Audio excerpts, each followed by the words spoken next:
Hello and welcome to Tales from the Vault. There have only been 32 men who can call themselves Formula One World Champion, and 10 of those men have been from these shores. In this very special episode, we look back at those great British world champions. Stories. We're very fortunate to have with us tonight two of those world champions. Firstly, we have a man who won 31 Grand Prix in his career before reaching the pinnacle in 1992 as Formula One World Champion. Ladies and gentlemen, please welcome Nigel Mansell.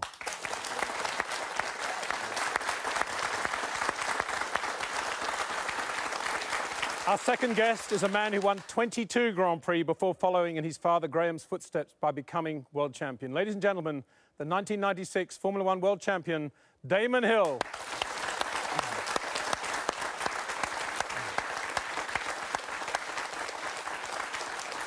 We also have with us Sky F1's own Natalie Pinkham, who'll be among our studio audience.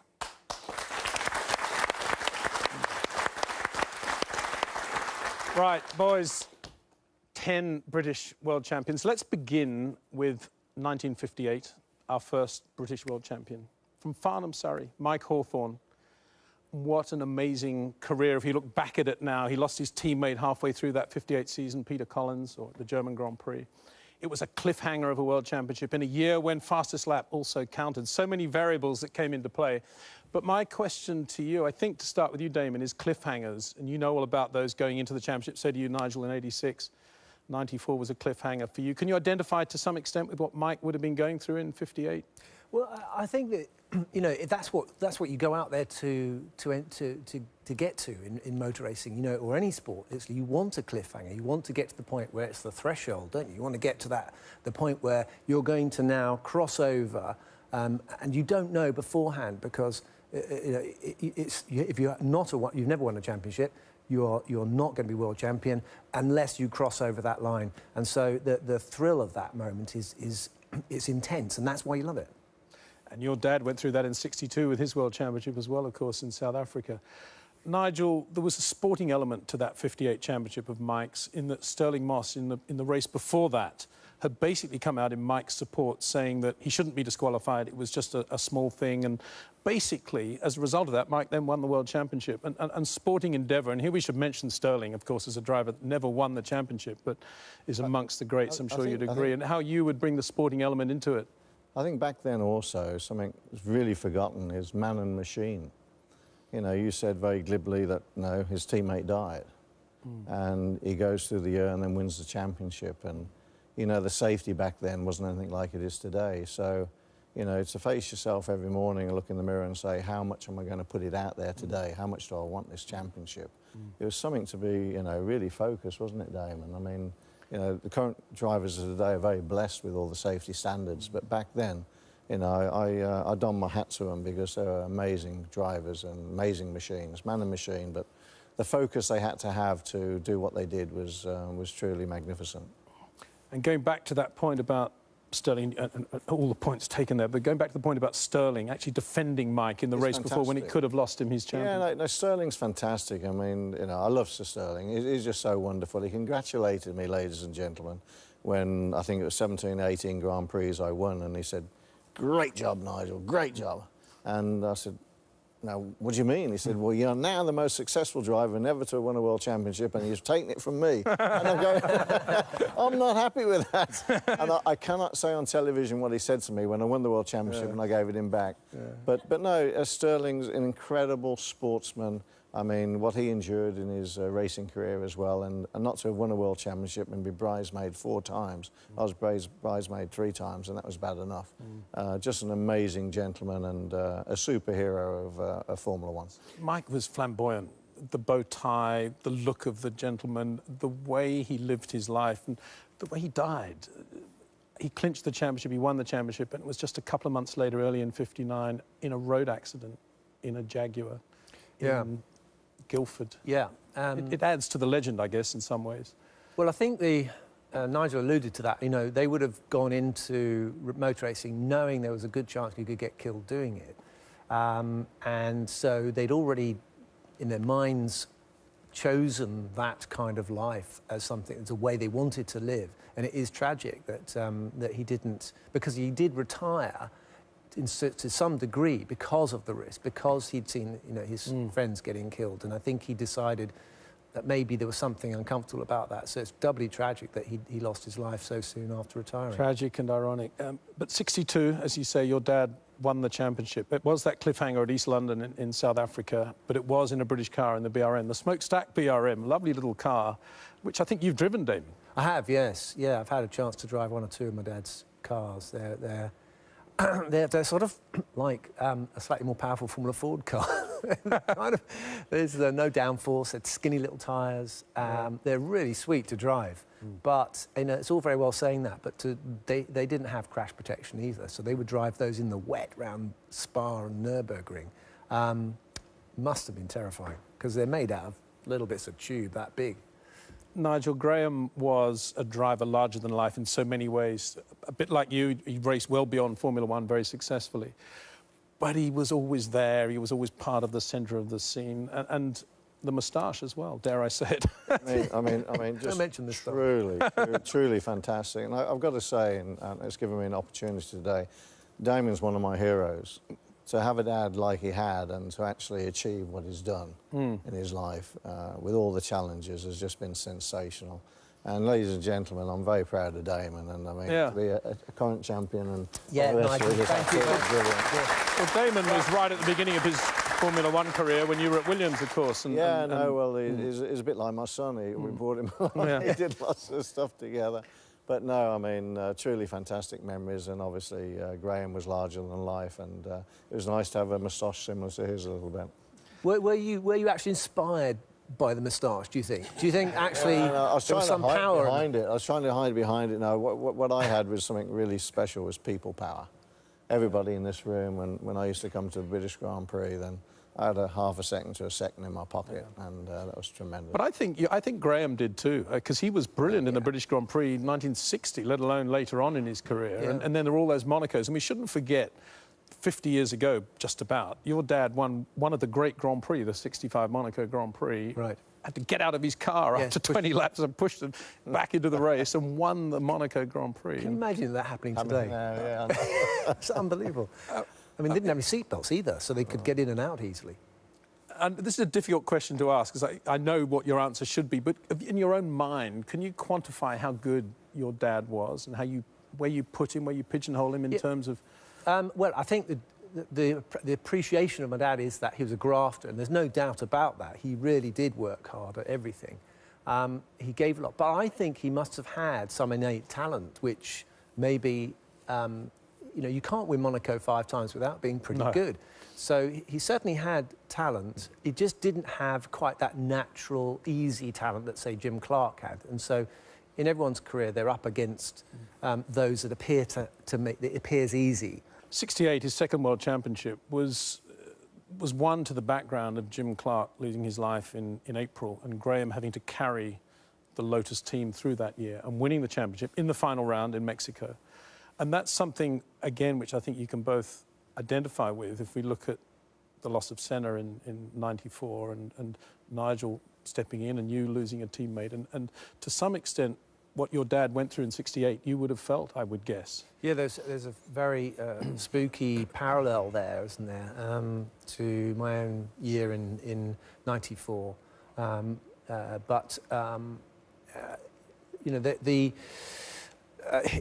His relationship to the team, I think he felt that there was the job to be done, and he was very, very important. He was actually at, I mean, if you talk about Jim Clark, he was at Hockenheim when the accident happened, and he actually organised the team to get the car back to England. So he had qualities, my dad, which were really above and beyond what you'd normally expect from a racing driver. I don't know whether that came from growing up in the war or being in the Navy, because he was in the Navy as well. So he definitely was a people organiser. Yeah. Natalie, I think we have a question from the audience. First question is from Shami. What is your question? Hi. How fearless were the drivers, considering you drove in such a dangerous period of the sport?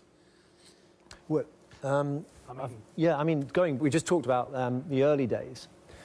They really were, they weren't fearless, I would say. Everybody has fear, and all those drivers understood fear, but they had to not let that interrupt them doing their very best.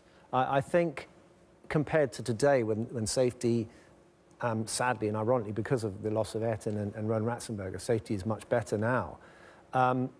It's still frightening, but I'm sure they don't start the season thinking, will I make it to the end of the season?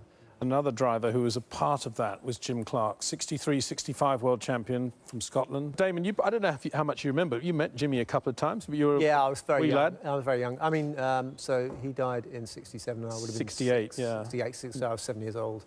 But we did, you know. I've got a picture. There's a picture somewhere of me on my tractor in my back garden, toy tractor, and him pushing me. So you know, I've been around these guys, but very young. And he just, I only heard the other day an interview with him when I actually heard him speak. I mean, you know, there's so few interviews with It's quite softly spoken. And very shy guy. humble, yeah. Lovely smile, you know, obviously beaming kind of enjoyment, and he was a natural, loved racing, but I don't think he liked all the other stuff that came with the Well, he was a sport. shepherd. He was basically a border shepherd who went motor racing. Well, where does that talent come from? It's extraordinary, isn't it? He just must have just realised this is... And he clicked, he just wanted to go fast, and he was a natural at being quick. But, as you said, you know, Colin Chapman would have gone, yeah, we want to put him in, and we'll make the car as light as possible. Mm. So, you know, it was a very powerful combination. There was a cliffhanger in Mexico, 64, between Jimmy's two championships, and that was won by another British champion, John Surtees, who uniquely remains the only man ever to have won world championships on 2 wheels and 4, as we all know. And John has become a legend of British motorsport over the years. Damon, I know you began your career on yes, 2 wheels as well, so you can really identify with this one. I would actually like to point out that I was champion of Brands as well as being... So the only 2 championships I would say, not quite world championship on motorbikes, and John, absolutely. He's an extraordinary person, John. You know, he just is so full of enthusiasm for bikes, cars, motor racing. Of course, it's extremely tragic that he lost his son in a motor race, and he dearly loved watching Henry race. But he's one of these people. He had a relationship with Enzo, that Enzo respected him. And Enzo Ferrari. Enzo Ferrari. But of course, he did famously walk out of the Ferrari team in '66 with another world championship inside. He probably would have won had he stayed, over an issue with which he disagreed. He stood up for his principles. Yeah, I think a week later, he was driving for Cooper Maserati and going very quickly. And I think both of you have got characters that would identify with that. Nigel, certainly. Nigel's very similar to very similar to you leading Williams. I mean, you probably would have won the championship in '93, would you not? Well, it's having the opportunity, isn't it? I mean, you can't say it, because I wouldn't have got my drive if Nigel hadn't left. I'm really forever grateful for Nigel for going not agreeing with Frank. I think what people got to realise is that people who are very fortunate to have the manufacturers support them through their careers. And, you know, everyone understands the politics a little bit more now, and understands as you get older, obviously, the finances involved. And it wasn't unreasonable that Renault wanted, obviously, Alain Prost to come to the team and win in a French engine car and so on and so forth. But what I didn't understand is that when you have the best time of your life in the Winter World Championship, you're not required there anymore. But, you know, another door opened. And, of course, Damon understands that too. OK. After the break, we move into the late 60s and the early 70s. So Sir Jackie Stewart dominated the Formula One World Championship. We'll chat about the one and only James Hunt, plus we'll get the inside track from Nigel Mansell himself as to what it took to become the 1992 World Champion.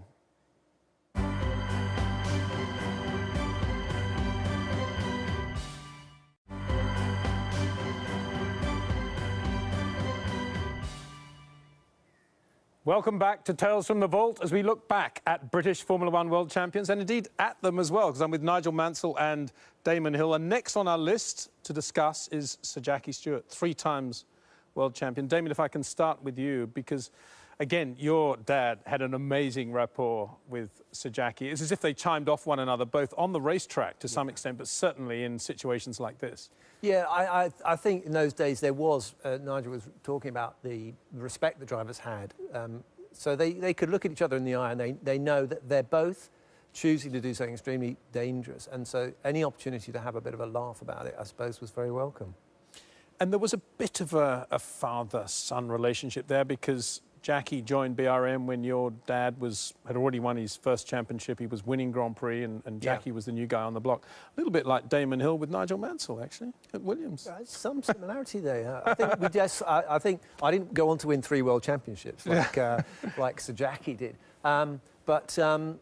There is clearly there's the seniors in motor racing and the juniors, and Jackie was very much the junior coming up, and my dad clearly was under threat from this new boy. You know, he was very ambitious, and they got on well. They had respect, but Jackie was there to win and put pressure on my dad. But my dad, being the sportsman he was, you know, he respected that and he understood that. Another thing that Sir Jackie brought to Formula One, or took it to a new level, probably is the right way of saying it, is glamour, for want of a better word.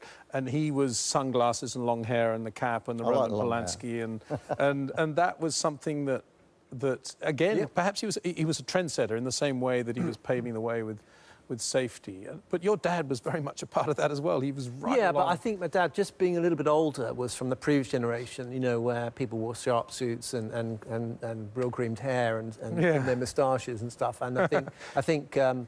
Your dad looked so cool around 65. He looked a bit, he went a bit Elvis. He had these massive sideburns. Well, then later on... It was more like Elvis in Vegas type look. Yeah. And massive cravats and stuff. But Jackie adopted the cap, you know, his own, and a little bit of tartan, a dash of tartan, and the shades and everything. It was very much turn of the 60s to the 70s look, and he let his hair go long, you know, and looked a little bit of a ruffian. But he was looking beyond Formula One quite early on in his career. He was looking at the Beatles and living in Geneva, and the whole thing became bigger than the sport in a way that has paved the way for the next generation, I think, because that's one of the ways Formula One became as big as it was. I mean, it's interesting because Bernie's made some comments about Lewis Hamilton being the best driver for sport at the moment, and I think in some senses there's a parallel there between what Jackie was doing, or that Jackie didn't actually go into music, but Jackie was definitely wanted to be seen with the right people and at the right, you know, and get in with the in crowd. And I think that's what Lewis is doing. So that helps sell the sport, because people want to know who he is from that other world, and they come to Formula One. Another British champion next on our list, who found it very hard to pay bills early on, despite quite a privileged education at Wellington College, was James Hunt. Yeah. And talk about game-changing as well. Game-changing. Yeah, he was in many ways a latter-day Graham Hill. Yeah, this was the start of the wild boys in F1, wasn't it? You know, these. Oh, they were wilder before him. They were wild before. Do you think so? We just can't talk about it. We just can't talk about it. Yeah, I think James probably took it to a new level. I mean, I can remember my dad. We sometimes at the end of the holidays, I'd go to Monza. My dad would take us to Monza. Because just before we go back to school, and so that was a treat. You know, we go to stay in the Villa d'Este, and it was all very kind of plush, and everyone's, you know, my dad had been going there for years, and Jackie's there, and they're all respectfully dressed for dinner. And in walks Hunt, no shoes, cut off Levi's in short hot pants, basically. I think they were, and a t-shirt, and just sort of walking around the place like this, and behaving a bit like a hooligan, you know, And my dad sort of bristling, you know, because, you know, you're not supposed to do that. But that was that demarked that old brigade from the new bunch, who were going to not play by the rules at all. But he could race. That was the point. It's okay to be a rebel if you can do it. If you can't do it, there's no point. But James did that, and he had this ability to flick a switch, and he was in the racing car, and he was the absolute... Well, the pro is one word, but he was a racer too. Very, very hard racer. Nigel, you know about that flicking of the switch as well. You kind of touched on it earlier. It is a one-off, and I knew James very, very well, as a lot of others did, and he was a great, great character. And he brought something else to the sport, which was, you know, very colourful at times, wasn't it, and amusing, and... people identified with that, though, didn't they? I mean, like, you know... I think it was great. A lot of people identify with you, Nigel, for your qualities, and I think this is important in the sport. And with James, he represented the era, and he was a perfect icon. It was like him and Barry Sheene. They were peas in a pod, weren't they, in different sports. Britain had to wait a full 16 years before the man to my left became the 7th British Formula One world champion in 1992. And Mansell crosses the line. crowd, and he coasts across by his standards to take the checkered flag. This is the Peraltada. Look for the checkered flag. There it is. Nigel Mansell wins in Mexico. And it's just nice now, the crowd and the supporters, I mean, they can actually hope to come to the British Grand Prix and see maybe a British winner. The Union Jacks are waving, and Nigel Mansell wins the 1992 British Grand Prix in terrific style. And look at Nigel Mansell now. What a wonderful sight. We were picked up and thrown about, and it was the marshals and police that rescued me. And I mean, what can you say? I've never experienced that in my whole career anywhere in the world. And I mean, they're fantastic, aren't they? It's just incredible. You are about to see Nigel Mansell become world champion of 1992. Mansell finishes, and he's world champion. And that is a crowning glory for a tremendously distinguished career in Formula One. It's the most amazing feeling in your life. And, you know, I've been driving for 30 years. I represented England at the age of 9 in karts. And, you know, here I am 30 years later. And, you know, perhaps I can say it. I think I am world champion now.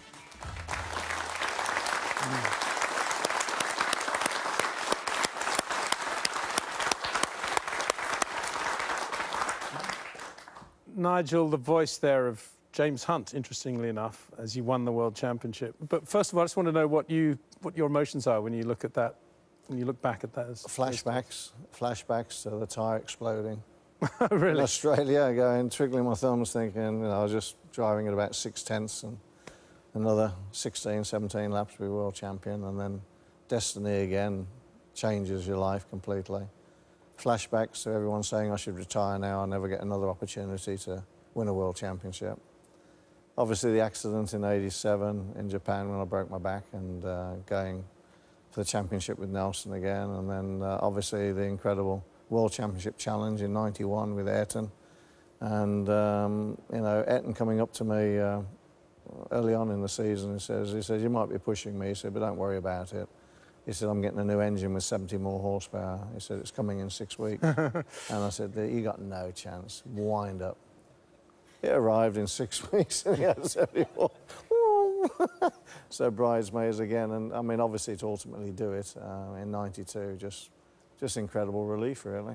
You used the word fantastic in that interview quite a lot. If we take the true sense of that, in other words, fantasy, something that perhaps could never be imagined, can I take you back to Hall Green circa 1976, 77, and just ask you if that was in any way something that you could have imagined? Well, no, I don't think it can. It's like utopia. I mean, we very have in our own lives very few moments where you feel, if you like, totally safe and warm with no pain in your body and euphoria like there's no tomorrow. And I mean, that's why sportsmen compete and try and win all the time, whatever they're doing. It's something that you get a taste of and you want a little bit of it. But, you know, back in 1976, I think doing the impossible, breaking into Formula Ford, having 6 races in '76 with a banana car. We used to call it a banana car because this wheel was 4.5 inches out of track with that one there because it had been in so many smashes. But then if it's broken in the wrong way and you're going around right-hand corners, and we're at Malaby Park doing a race in the wet, we won and beat everybody by almost a lap because it was fantastic around right-hand corners. It was absolutely rubbish around left-hand corners. It's called making the most of your opportunities and maximising what you have. And I think that's possibly something that characterises great drivers and drivers who go on to win World Championship. We've seen and heard from the 1992 World Champion Nigel Mansell. However, 4 short years later, Britain had its 8th Formula One World Champion in the form of this man. Damon Hill crosses the line to win the Australian Grand Prix. I feel fantastic, and I'm delighted, obviously, to have come back to Australia and won and started the season where I finished last one. He took the lead, he stayed there and wins the Japanese Grand Prix. And I've got to stop because I've got a lump in my throat. Damon Hill, world champion. What about that? It's just so fantastic. I can't tell you, Murray. I was driving along and I could hear you in my head. It's an agonising thing, you know, 16 Grand Prix. It's a tough old season, really, but I always knew it was going to be close and go all the way to the end. Everything's perfect. Absolutely fantastic.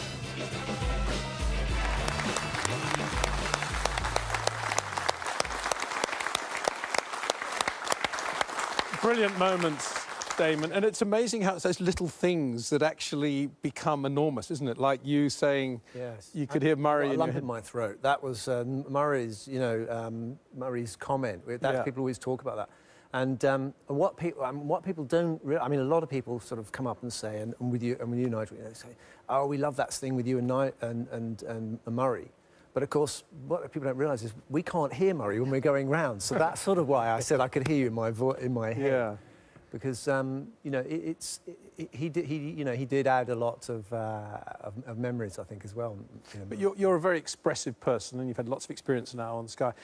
Describe that moment. Describe that moment coming out of that last corner, seeing the checkered flag, knowing you'd won the World Championship. Well, I mean, actually, in truth, I knew I'd won the World Championship about 20 laps before that. Because But I still want that moment when you came past the pits. Oh, it was terrific. I mean, it was one of those things where you actually, it doesn't unleash itself, the full thing, for a couple of days. I don't know if Nigel's feeling is the same, because you're still in work mode in a little bit.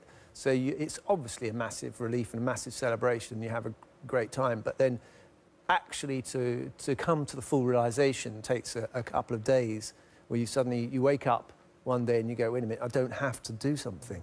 What's that thing I don't have to do? I've done it. And that is this absolutely amazing experience. And then, thankfully, like wine, it gets better over the years, because you can't go back and do it or not do it, Damon's right. With time, it gets better and better and better. And I think for me, just like not winning the World Championship in '86 and '87, I became, it's loosely said what people say, you become a people's champion. But I became, I think, a champion of the fans of the world, not winning those championships. And even Alan Prost, who nicked the championship in '86, actually said, well, really, I should have been world champion. And that was actually, it meant more to me than actually winning the championship itself. Winning the... it's all right to say that now that you've won the championship. Winning the esteem of the fans. I mean, when I went to Ferrari, and I didn't know what Ferrari was going to be like, and it was the most amazing experience. And I've got to just share this with you, because first time I went there, I didn't know who anybody was, and sort of about 20 yards away, where that camera is over there was a racing Ducati, and I just walked past it, oh, that's nice. And 1 week later, one came to my home in the Isle of Man, brand new racing Ducati as a gift. Well, that's pretty neat. So a few weeks later, we were testing there, and they asked me to drive the latest Testarossa, see what the suspension was like. And I said, that's really good. I said, I'd put a bit more understeer in it because it's a little bit tail happy. 2 weeks later, a brand new Testarossa arrived. And then you find out just what fantastic it is to be a driver for Ferrari. They lent us a Falcon 900 to fly down to Estoril, and I was a captain of jets, so I flew the plane down. I told that captain of the jet to tell Mr. Ferrari, this is the most beautiful thing, beautiful thing, most beautiful thing. It was worth about 34 million. There's a limit to everybody's generosity. I'm sure it was exactly the same for you, Damon. All these presents falling out of the sky. Yeah, no, I didn't, not quite. I didn't drive for Ferrari, but... yeah, but you drove for Williams. Surely Frank presented you with all these... I got a drum set out of Yamaha. You jumped her in Yamaha? What? A drum set. They make instruments. A drum set, sorry. Yeah, they make instruments, yeah. So, that's about it. That's another question, I think. Yes, Jackie's got a question for Damon. Hi. Can you tell me what inspired you to get into racing? I don't think it's very easy to answer that, because I hung around motor racing with my dad and going to racetracks, and it didn't really grab me. Maybe it was just too of the norm for me. And then the thing that grabbed me was motorcycles, and I first rode a motorbike, and the first time I got on a motorbike and did that, I just thought, this is incredible. This is the thing. And so the light bulb moment was that. And then I thought, I really want to ride bikes more. And then I wanted to race bikes, and I saw a motorcycle race, and I just couldn't believe my eyes.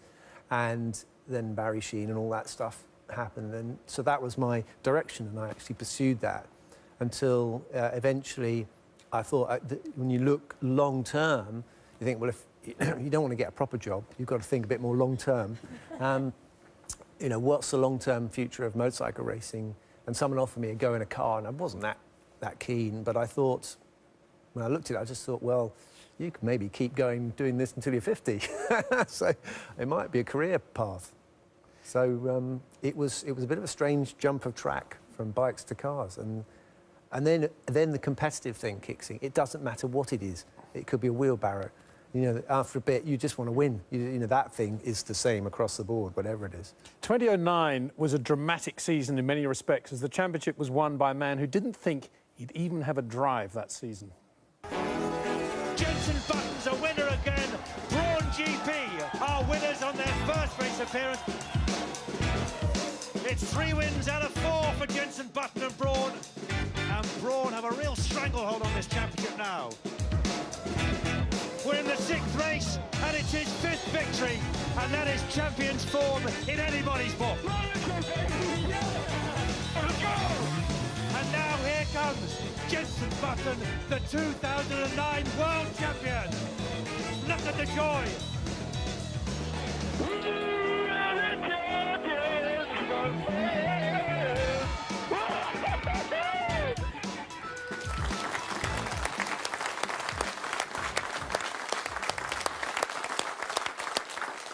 Jenson Button, 2009. Who would have thought? I mean, it's one of these Formula One things, the car, the Destiny. package, the whole team just came right. Destiny. Destiny. I mean, I have to say, for me, in all my racing career I've witnessed, and Adrian Newey builds the most fantastic cars, but that one-off car that year was the most beautifully balanced car I've ever witnessed. I watched it at Monaco, lap after lap, and I mean, it was just so neutral coming through the corners with no slide, and you see everyone else coming round and do you think that's fighting. I mean, Jenson drives like that. I think he's sublime it's a beautiful car. in the way he drives. He's not dramatic in any way. I think he's a bit like Prost. You know, he's able to get the car to sort of slip through, and but Rubens had a fantastic year as well. You know Jenson very well, Damon. What did that championship mean to him in 2009?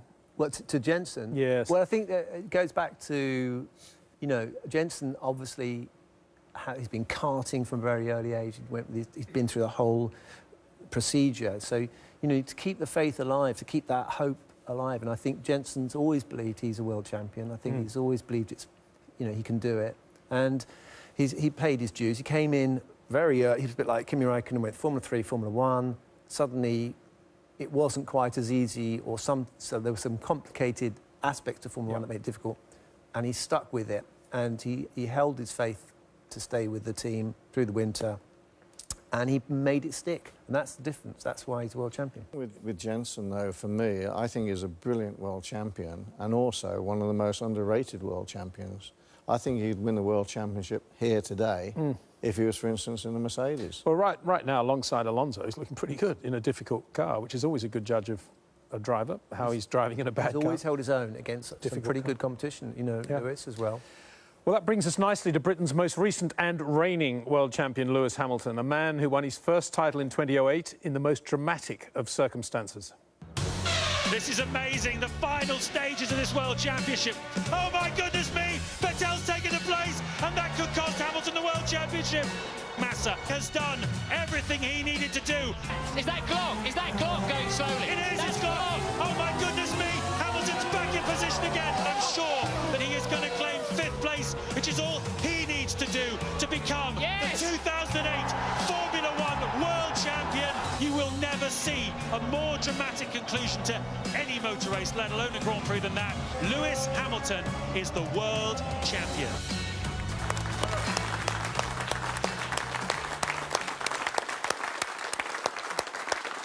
Damon, I think partly because there was so much television coverage at that race, as we now enjoy so much, and also because of the intensity of that moment, that last corner, that was one of the most emotional moments I think any of us can remember from Formula One. Yeah, enormously dramatic. I mean, you know, you feel slightly sorry for Felipe. You know, there's all sorts of mixed emotions, but of course we're British and we're rooting for.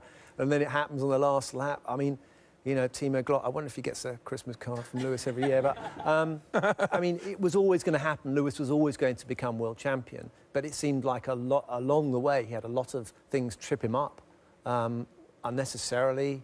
You know, his whole, you know, Lewis's, his whole story is kind of interesting and different in the context of Formula One. So lots of drama around, a bit like yourself, Nigel. There's always some sort of news, some angle, some story which makes it dramatic. How do you picture Lewis? When I say Lewis Hamilton to you, what do you think of, Nigel? Brilliant. A thoroughbred racer. Can make things happen in a car. Exciting. I just wish there was more cars challenging for the World Championship at times. But no, just absolutely amazing. And there's nothing to stop him now being one of the true greats. Because I think with the most incredible thing with the evolution of Formula One car, people forget now and take it for granted. But again, up until sort of when Schumacher and Ferrari set the parameters with reliability, we were always praying and worrying when the car was going to break down. Whereas now the cars are so much more reliable. So I think all the records will just tumble. I think he'll win probably at least three-quarters of the races for the rest of this year. And I think unless certain subtle changes are done with the regulations, I think Mercedes will come out next year in 2016. He can do it again. And he can start challenging the great numbers of what Michael set, race wins wise, and also championships, if he gets the backing and support. Interesting, like you, and to some extent Damon, he's always had a really quick teammate in the other car as well throughout his career, as you did. Yeah, I mean, you know, Nico's not a world champion, but he's got a world champion father to draw strength on. I think Nico doesn't get the best out of himself because he looks over his shoulder all the time sometimes as to what Lewis is maybe doing. But equally, I'm not sure what kind of contract Nico's got within the team, whether it's equal number one or, you know, a little bit different. So you don't know the dynamics of that. But nevertheless, you've got to say Nico's done a superb job too. He was in the right place in Monaco. And don't forget he's won 3 Monacos on the trot now, which is an amazing achievement too. And, not as good as 5, but well, 3 on the trot is equal to that and a few others. Let's finish, because time is running out. 2 very quick questions, 2 quick answers, really. One is, can Lewis become the next British champion to win 3 titles? That's the first question. No question. Secondly, if you had to pick one car out of all the championship-winning cars from British drivers, going back to Mike Hawthorne's right up to now, via the Lotus 49, the BRM, you can do 1 lap of Silverstone in it now. Which car would you choose?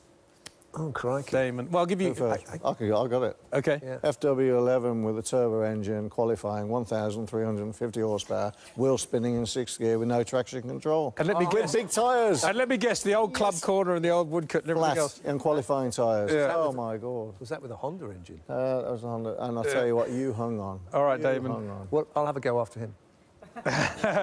Right. Unfortunately, that's all we have time for on this episode of Tales from the Vault. A big thank you to our guests, Nigel Mansell and Damon Hill, and to Natalie too. We'll see you again soon. Bye for now.